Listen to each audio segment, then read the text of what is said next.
Hello everyone, my name is Flora. I'm a PhD candidate at the University of Toronto Institute for Aerospace Studies. And this work is with the help of my supervisor, Professor Hugh Liu, and the title of this work is An Isochron-based Solution to the Target Defense Game Against a Faster Invader. Here's an outline of our presentation today. We'll be going through background, problem formulation, the solution, and conclusions and future work. Our research work is based on the counter-UAS missions. This is necessary because of the increasing concerns brought about by the drones. For example, in the figure shown in the left, a drone is detected near an airport. This is a dangerous situation because there is a potential of collision between the commercial aircrafts. So in this situation, what we want to do is to intercept those possibly hostile drones before they enter the area of concern. Here we use two assumptions. The first is that the invading drones are intelligent, such that they can optimize their strategies. This gives rise to a game formulation, and it allows us to design a robust defending strategy that can handle the worst-case scenarios. The second assumption is that the game area is much larger than the size of the drones, and this gives rise to a single integrator dynamics, as shown here. We also assume the invader travels faster than defenders, and the magnitude of the player velocities are constant. We also have a convex target area, and the goal of the invader is to enter the target without being captured. On the contrary, the goal of the defenders is to capture the invader before it enters the target. We assume the defenders are spreading around the target area, so if the invader wants to get inside the target, it must pass through two defenders in between. And we formulate this problem between these two defenders and that invader. Actually, this problem has existing solutions, but these solutions are not easy to be used in practice.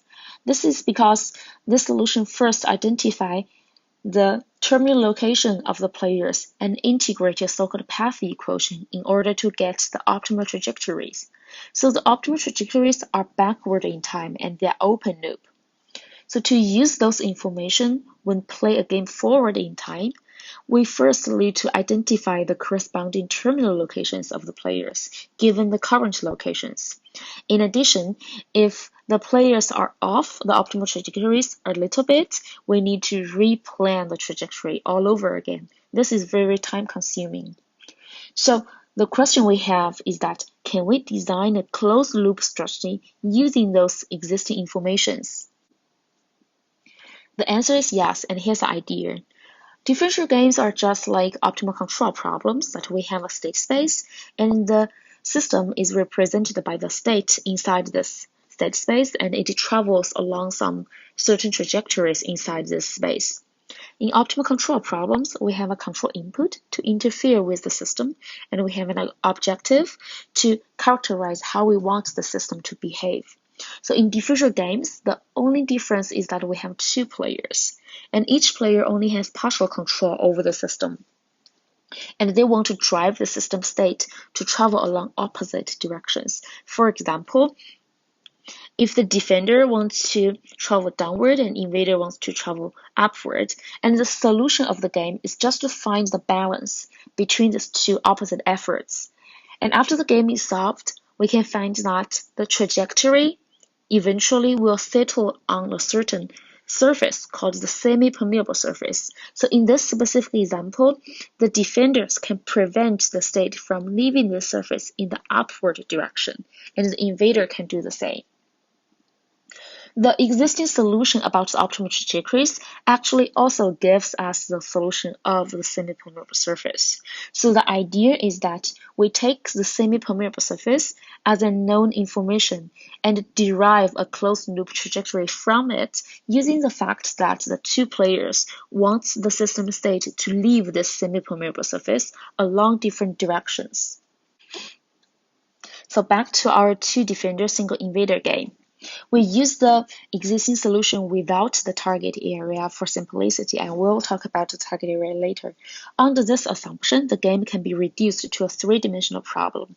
Here, the L is the distance between the two defenders, and X, Y are the coordinates of the invader in the reference frame shown in this figure.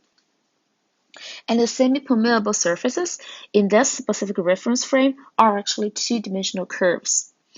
And another feature is that each curve is related to a capture time, and that's why we call this isochrons. Apparently, because the invader wants to pass through the two defenders, its preferred direction to go is along the direction shown by the red arrow, and on the contrary, the defenders want the invader to travel along the green direction.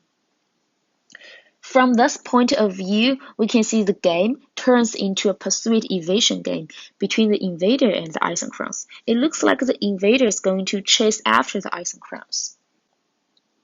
So to formulate this pursuit evasion game, we need to compute how those velocities would look like. From the defender's perspective, we can view the isochrons as flexible bodies that travels with the defenders. So the movement of the isochrons are affected by the defender's movement in three aspects: linear motion, rotation, and contraction. This is because when the distance between the two defenders decreases, the isochrons will shrink at the same time. On the other hand, from the invader's perspective, we are concerned about the relative velocity of the invader inside this reference frame, and we are more interested in the component of this velocity along the gradient of f, because that means passing through the isochron. Okay, based on those velocities, the competition of the game has been converted into the question, which velocity is faster, the relative velocity of the invader or the contraction speed. So apparently, the invader wants its own speed to be faster because that means pass through this isochron. And the defenders want the opposite. Based on this, we define the objective function as shown in the equation here. And the invader apparently wants to maximize this objective, and the defenders want to minimize it. After some manipulations, we found that the objective function is equal to this formula, and f tau is just a constant. Aside from that, the three terms of this objective function, each of them is controlled by a single player, and the P1 and P2 are only dependent on the information of the isochron function f. So the min-max problem over this objective has a very simple solution as shown in the right. So up till now, we have answered the question that we raised at the beginning. We've found a closed loop strategy using the information of the isochrons.